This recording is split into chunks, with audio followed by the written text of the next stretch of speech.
Good morning. This is the Blainsville webcast that can be found each week on Facebook, YouTube, and LinkedIn. You can also find us on Spotify or Apple Podcasts. You get more information and listen to previous shows on our website, which is behind me, blainsworld.net. I'm your host, Blaine Greenfield, and I'm here in my Zoom studio in lovely downtown Fairview, North Carolina. Each week, we focus on positive news and information about people and organizations in both Western North Carolina and throughout the country. And toward that end, it's my pleasure to introduce Mark Goldstein, President and CEO of Communication Mark, being my guest today. And Mark, you can feel free to wave to all your fans and friends who are watching this. Give him a big wave.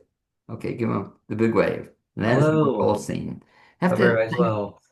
I have to thank you, Mark, for being my guest because I was thinking about this before the show. I've been doing this webcast maybe a bunch of years. I've been on radio, a whole bunch of things. And I think you may be the first guy in your field that have been on my show. So I thank you for doing that. It's the first. Okay, Nice. I've Thanks never for having spoken, me. I've Yeah. never spoken to well, the president and CEO of Communication Mark, a grant writing firm founded in 2000. He has raised more than $100 million, but who counts, right, for his clients by obtaining grants for organizations of all types, sizes, and locales. He's currently serving as past president on the board of the Grant Professional Association North Carolina chapter, as a member of the Association of Fundraising Professions of Western North Carolina, which selected him as Western North Carolina's Outstanding Fundraising Executive in 2019. So I'll be 6 years late, Mark, on this, but congratulations on that award. Thanks. So I missed it for 6 years. Mark, the question I always ask is, as a kid, you grew up where? I grew up mostly in Florida. Okay. And when you were a kid growing up in Florida, did you always want to be a fundraising executive? Always since I was about four. No, I didn't, and then I was born in Brooklyn, so I was born kind of in your neck of the woods Right? too, I know. But yeah, no, it's not something that many people think at an early age. That's what I want to do. What, as a kid, do you remember what you wanted to do? I don't think I really ever knew. My son is 12 and he knows what he wants to do. And no, I had a lot of ideas, but I don't think I was ever very certain. I wanted to go into psychology for a while, and I thought about going into advertising or some other communications field. I thought about being a novelist.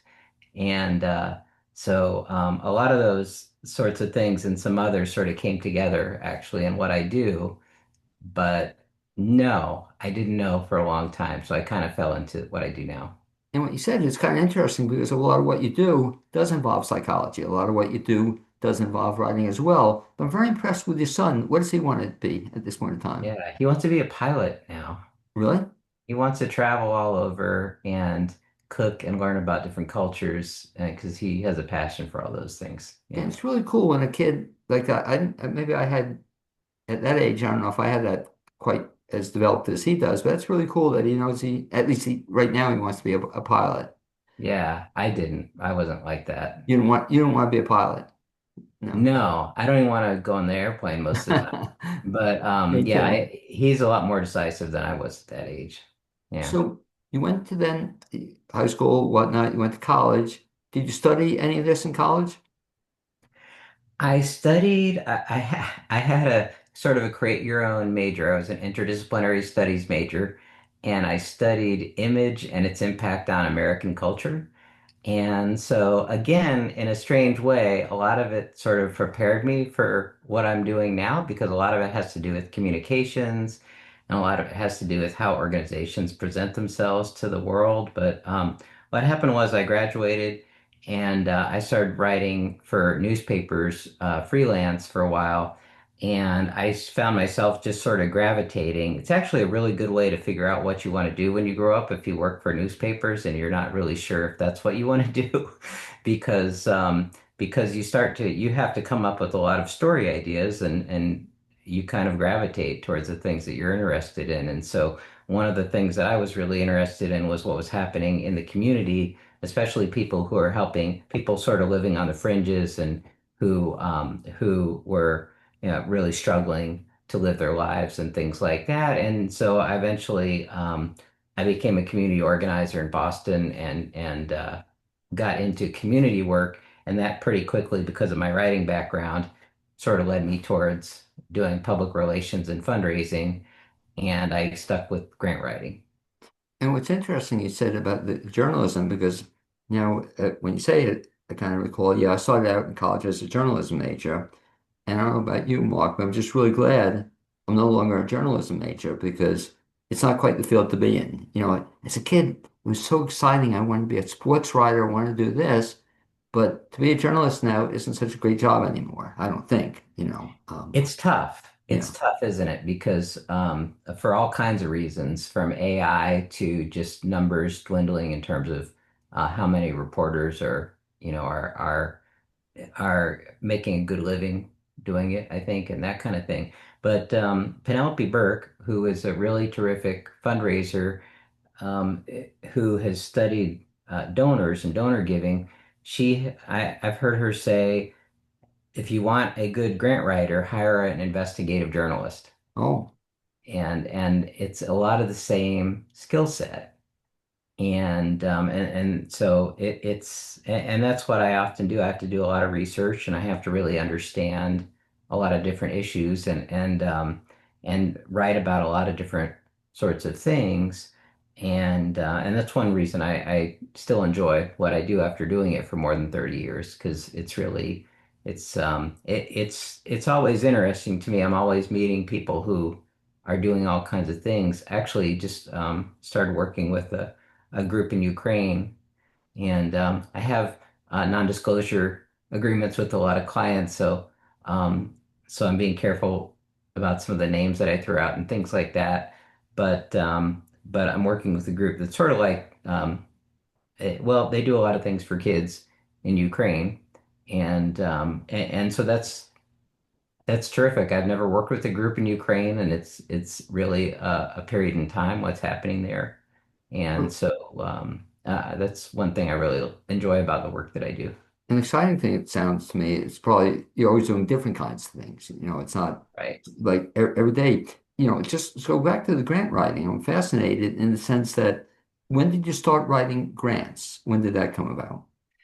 Yeah, so that came about in, I guess it was about 1993, 1994. I started working with nonprofits, I believe, in 1991, 1992. And then my first couple of years, I was a community organizer, but I also, because of my background, did the newsletter for our organization and press releases and things like that. And then finally, towards the end of that period, I started to zero in on doing the fundraising, because I just enjoyed that there was something that you're getting back for that's besides comments on your work. If you do communications work like with the media and that sort of thing, which my wife does actually, it's there's a lot of very similar sorts of things about it, but there's different things that you get out of it and put into it. And for me, just having the dollars come for me is, I think, just starting up, I thought, well, if I had to choose between the two, I think it's always going to be valuable to raise money for somebody. And not that the communications, the PR piece and that sort of thing isn't, but I like to be able to go back a year later and see that there's a playground there, or there's housing, or there's a program that's thriving, that's really helping people actively. So that's really rewarding to me to see that. Now, do you remember the very first fundraising thing you ever did where you raised money for an organization? Do you remember that and what organization that was? The very first one? Yeah, I remember for grants, it was the first major grant that I got anyway. I remember one of the first ones was raising funds for immigrants in the Boston area who were getting training and other help to start their own businesses. And because a lot of them, and there's some from Ukraine actually, and from many different countries, or some from Vietnam, from other places in Eastern Europe, and besides Ukraine, places like just all over the world. And a lot of these folks were doctors or engineers or other sorts of things, and they would come to the United States, and they were not able to practice what they did because their licenses didn't transfer, and so they had to think of something else to do. So there was a doctor from Russia, I believe, that I was, that I was working with just on the fundraising side, just sort of telling his story and things like that. And he came and he was getting paid a whole lot to do other sorts of things in his country, and then he started a titanium bicycle company when he got to Boston, just using other hobbies and skills that he had and that sort of thing. I also remember really early on, I mentioned a playground, and this wasn't so much a grant writing thing, but worked a lot on this effort to get this playground built. And it's still there. The last time I went Very anyway cool. to Boston, and it's really rewarding to go back and see, oh, there's still kids, that can play on that playground and that sort of thing. Well, let me ask you, Mark, in terms of the work you do. So I understand the grant writing, which we'll talk about in a second, but are you also involved in the fundraising aspects as well? Once in a while, I do have my little letters on the bottom there. I'm a CFRE, which is a certified fundraising executive, which is all types of fundraising. Okay. And then I'm a GPC more recently, which is a certified grant professional. And that's more specific. But 90% of what I do is on what a lot of people call grant writing, or being a grant professional. And then a lot of the other work is more Gotcha. helping raise awareness for people to work with other consultants who can help them to build other aspects of their fundraising program. So talk about the grant writing aspect of what you do. In terms of people talk about going for grants, I guess there are two things you do. So one, do you help them identify which grants are out there? Yeah, I really do everything other than administer grants. Me and my team, I've got a team of there's about 10 of us who do this work. And and so it's often helping them put their idea on paper and to make it more real and more easily explainable, and it has to be measurable if you're going to funders as well. You have to be able to say, here's exactly the change that I'm going to bring about in the world, and here is what the social return on the investment of a foundation is going to be. So it's not when people first learn about getting grants, sometimes they have the misperception that it's sort of begging, and then you're going to get, out of the kindness of a foundation's heart, they're going to give you funds. But it's really different from that. It's usually much more of an investment, and they're looking at your organization compared to others and saying, is this group doing something that we want to support? And if so, are they the sort of organization that is going to achieve this? Are they going to really follow through and do a good job and be an ethical organization and a reputable organization and that Oh, sort of thing? I wonder about this in terms of grants, and what I'm hearing you say, tying into your journalism background, you're also helping people tell their stories, in terms of, and I guess Hmm. a lot of people have never done that before. They know they do good work, but how do you communicate that to others? Let me ask you this. Does this ever come into play if somebody's going for a grant? Do letters come into play in terms of getting other people to say you do good work? Should a grant proposal include letters from other people who have benefited from your company? Does that come into play at all?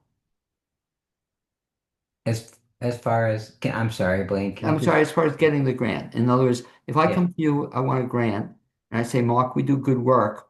Help us get this grant. Do I have to prove to you that we do good work, or do I show that I testimonial see. letters? Yeah. Okay. Thank you for repeating that. I have cats that are causing havoc in the background here. So, you don't have to really convince me of that per se, but there are organizations that we've said that we would prefer we've turned down work before because we either don't approve of the sort of activities that the organization does. Usually it's sort of things that it's sort of forcing a certain belief on a group, or that they chosen not to serve certain groups that we feel are, they're doing that for not the right kind of reasons. Or if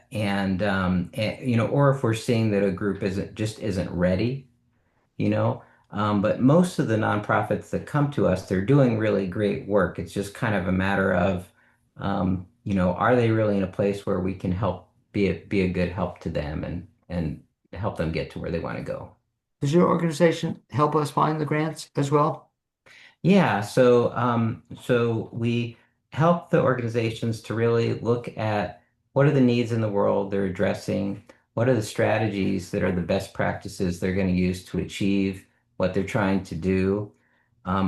We help them put together what is essentially a business plan out of those needs and strategies and sort of fill in the blanks of what they're going to do, like in a small business would with a business plan. We do research to find grant prospects for them. We help them build relationships and place inquiries.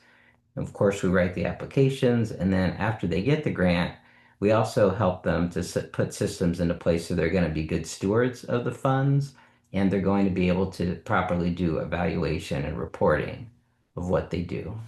What's a realistic expectation of somebody putting in a grant, getting it approved? Is there a figure, 50%, 70%, 20%? Is there a figure out there?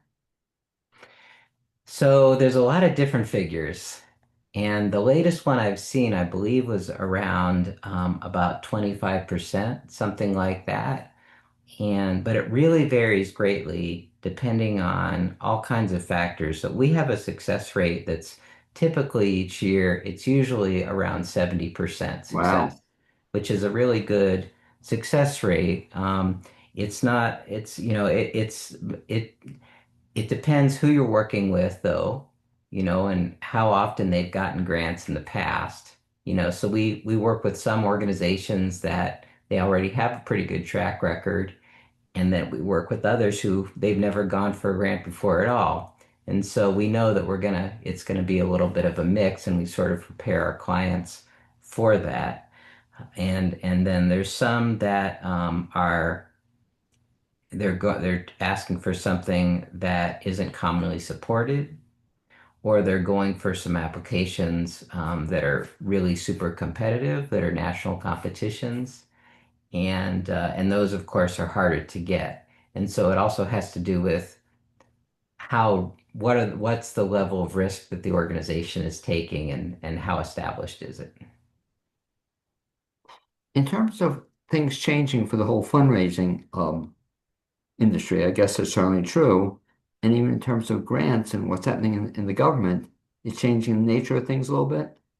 Oh my gosh, yeah. Yeah, it's really changing it. And I'll just say, because some people have asked me about this, and it might not be clear to some folks, but this is completely unprecedented. This has never happened, to my knowledge, or to any of my colleagues' knowledge, where there's been grant money that's already awarded that is being rescinded. It's being taken, clawed back, they say, and then there's other funds that for years and years and years have been reliably coming to organizations that have gotten completely cut. So I'll give you some numbers just to, so folks I won't get too deep into Okay, the sure. weeds here, but I pulled up some numbers just that I thought you or some folks who watch might want to know. So one thing is that when you look at how much goes to organizations, to nonprofit organizations, that does not include government money, Right. it's about $600 billion dollars in 2024, 592 and something. And out of that, two-thirds is individuals.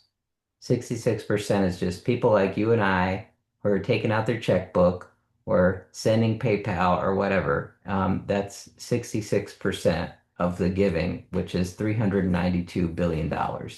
So it's a lot coming from individuals, foundations, and corporations, which are mainly where I operate.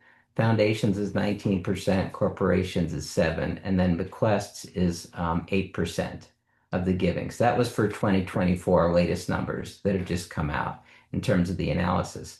when you look at government funding, because government funding isn't included in a lot of these numbers, um, you've got the grants on the one hand, um, and then you've also though you've got other support like contracts and things like that. And so the folks who have been getting government grants, what this latest study that I saw that I read saw, if you include contracts and everything, it's a lot of them have lost about 30% of their funding, which is huge. And when you look just at grants, it's something like a little more than 20%. So it's a lot of money. And then the ones who get the most grants tend to be the larger organizations that have, I believe the cutoff was like $5 million budget or more.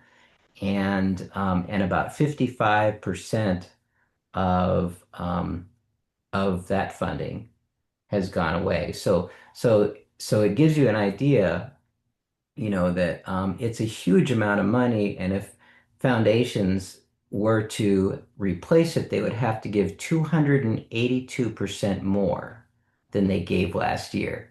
So, three times more than what they're giving And last year.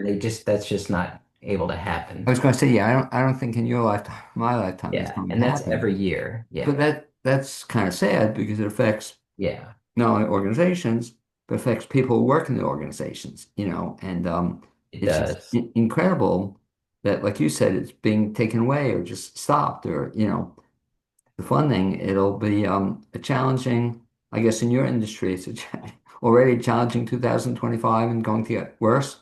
Yeah, I'm hoping it's going to get better, and I know you have a very positive show. I want to look on the bright side, so it is very bleak in some ways, but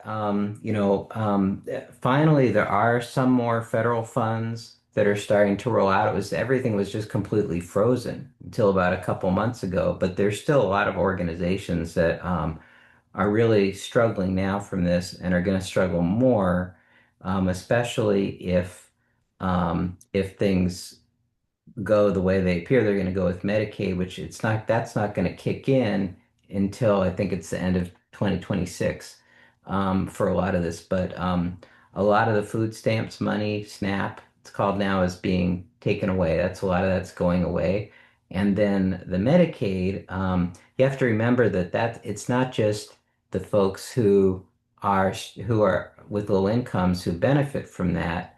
It's also, this affects all of our healthcare because a lot of the hospitals out there, a lot of their money comes from Medicaid, and especially in rural areas like around here, they're going to lose a lot of their income when that happens. And so it's going to put even more pressure on our healthcare system unless there's something that's done to somehow counter that or to replace What those said, Mark, funds. I think it was in Russell, North Carolina. I'm pretty sure it was that I just read one hospital closed, and it won't be the first hospital that closes, Right? in anticipation. And who would have thought in our lifetime you'd be seeing hospitals close, especially in rural areas, which is pretty Yeah. sad. But let me ask you this, Mark, in terms of then, if you're with a hospital or you're with a nonprofit, um, I guess something that all these organizations should be looking for where they're going to get the dollars from. You can hope for it to come from donors, but you're going to be limited in how much you get from donors. So your only other source is, I guess, fundraising or through grants. Um, is this something that I guess every nonprofit should be looking at like all the time? Yes, yeah, and a lot of nonprofits, this has come as a big shock Right. because uh, no one expected, even looking at the first Trump administration, a lot of these things were said, there's going to be all this funding cut and everything. And then the reality was some of it got cut, but it really wasn't a complete, it wasn't such a huge amount that was cut that it made a spectacular difference. But in this case, with some agencies, especially, all the funding's getting cut, and it's just a massive amount of money. So anyway, to get to your question, so about the, nonprofits have always had to try to get funding wherever they can to stay Right. alive and to stay afloat, and now that's been amped up even more that there's going to be more competition going for the private foundation grants that I write a lot of. There's going to be more competition for the federal grants that are left. And then there's some groups like I won't say the university, but I'm we're about to probably start working with more with the UNC system with one of the universities in that system that is wanting to raise money for research, more money for research, but there's only so much out there that you can go for because so much of that money comes from the government. So it's really sort of wide open. Groups are really they're going to have to be very creative and they're going to have to anticipate that they're going to be cutting back some of the really important work that they do even more than they might have had to before. Well, as you And say, Mark, it's yeah, just incredible, even as you're mentioning it, that who would have thought a research institution, would be cut, they wouldn't be able to do the research, or yeah, I'm sad, NPR is, in essence, I guess, I don't know if they're still going to stay in business, but yeah, it wouldn't be a good place to be working at right now, NPR, because I don't know what they're going to do, so it's just in my lifetime or your lifetime, who would have thunk that would have been in danger? But overnight, they're in danger. yeah. Will they continue? By the way, NPR is the plan to continue? I don't know what the latest is, and it's just the news is just from a few days ago. So it's hard to say, but I know, I believe that the local station alone, I think, is going to lose something like three or $400,000 of their budget, and so most of their budget is coming from other places, but even so, it's a huge amount of money and it pays for some of their most critical work that they do. And so, the community is going to really have to step up and support those types of efforts now in a way that hasn't happened before. And they're going to have to look at new models, which I know a lot of these stations already needed to do because they were already facing Right. prospect of lower support or had already been cut, in some areas. Yeah, so In, in, it's in rough. some respects, Mark, listening to you, in some respects, in a crazy kind of way, it's almost kind of good for communication, Mark, because it makes your work even more necessary or valuable than it ever was, you know. Um, so I guess you're one of the alternatives to look for if you're looking to help for fundraising help, um, especially if you've never done it before. I guess you look to see what grants are out there or to research that as an area. Yeah, yeah. So it's not great for us in some ways because we would be writing all these federal grants right now and now Oh, they're not there to write. But it hurts us a lot less than it's hurting the organizations that are relying on that funding because that is something that some groups are going to do and are doing are coming to us and saying, gee, what are we going to do? Can you help us come up with these other alternatives? And we can't replace the government funding in most of these cases, but we can um, help them to be very competitive going for other funds that are within reach that they haven't gone to before to help them replace as much of that as possible. And hopefully they'll get some other donor support and corporate support and that sort of thing too. Mark, what makes a good grant writer? In other words, you've been doing it for a bunch of years, and either you yourself or if you hire people, what makes somebody quote a good grant writer?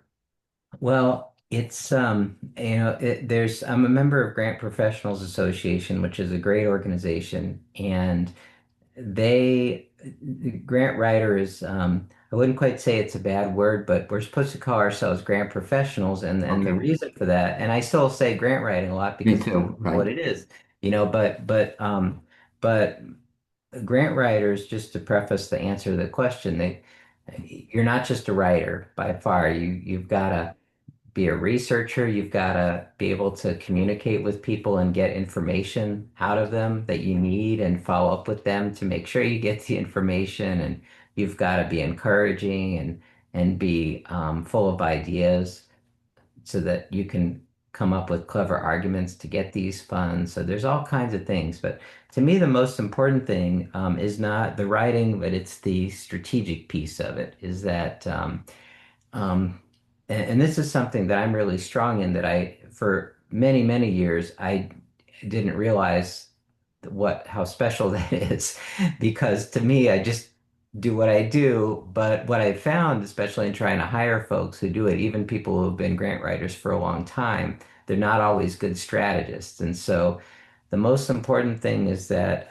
you've got somebody who's doing that for you who can really explain and with a lot of clarity and in a lot of detail. Here's the problem that has preceded the work you're going to do. And a lot of organizations leave that part of the story out. They don't really explain that. And then you've got to present what the solution is going to be and have people who read it understand why it's a great solution and what the results are going to be and how much their sort of a return the foundation or the grant maker's return on investment is going to be. And so you have to be able to really think yourself out of a corner and be a very strategic thinker to be a really strong grant writer. In some Grant respects, I wish professional. we had this discussion several years ago when I was involved in trying to help nonprofits raise money. Because what was interesting, Mark, is everybody always talks, we need to raise money. And how are you going to raise it? Let's go for grants. And then you have who can write grants? And, it's like pulling teeth. Nobody raises a hand and nobody knows how to raise a grant. So is that again where your organization can come in to help people? If there's a nonprofit listening or nonprofit watching this, is that the time to contact your organization saying, hey, we're looking to get some grants. Can you help us? Is that the time to do it? Yeah, so we're at communicationmark.com. Right. There's no S in that, just communicationmark.com. And they can reach out to us. And it's a lot of people don't know how to go about talking to a consultant that does this kind of work. And so, you can just call up. It's okay to not know what you're looking for or what you need. I can ask the questions to No, to great help to advice. You give figure me that great out. advice because again, I was there too. No offense to you, but it didn't cross my mind, that nonprofit and they were a good nonprofit who was looking for funding and they didn't know where to turn. So somebody said, I know a grant somewhere and they applied for it. And sometimes I was even stuck doing the work and it wasn't my favorite job, to do these grant forms because I didn't know what I was doing, and it's a talent, it's a skill that professionals have, and I wasn't a professional, So I guess you probably see that a lot that people do their own grant writing and it's probably pretty poor. Yeah, and you probably do a lot better than most because you have such good communication skills. But a lot of times organizations will kind of go cheap Right. and they'll try to find a volunteer who does it, and then that volunteer Exactly. leaves after 3 months, and then another volunteer comes on, and then a year or two later they're still in the same spot, or they'll try to hire someone on the cheap, not realizing that they don't just need someone who's a good writer or has writing experience. There's a lot of other skills they've got to have the intensity that they're not just going to take forever to write the document, and they've got to understand how to make a case for a business and how to do a budget and Well, what things you're like saying is that. so spot on because see, I've been in that position, and we look around the room and said, who wants to write the grant? And nobody wants to write the grant. And the Yeah, person who eventually gets chosen has never done it before in his or her life. It's a lousy proposal. It gets rejected.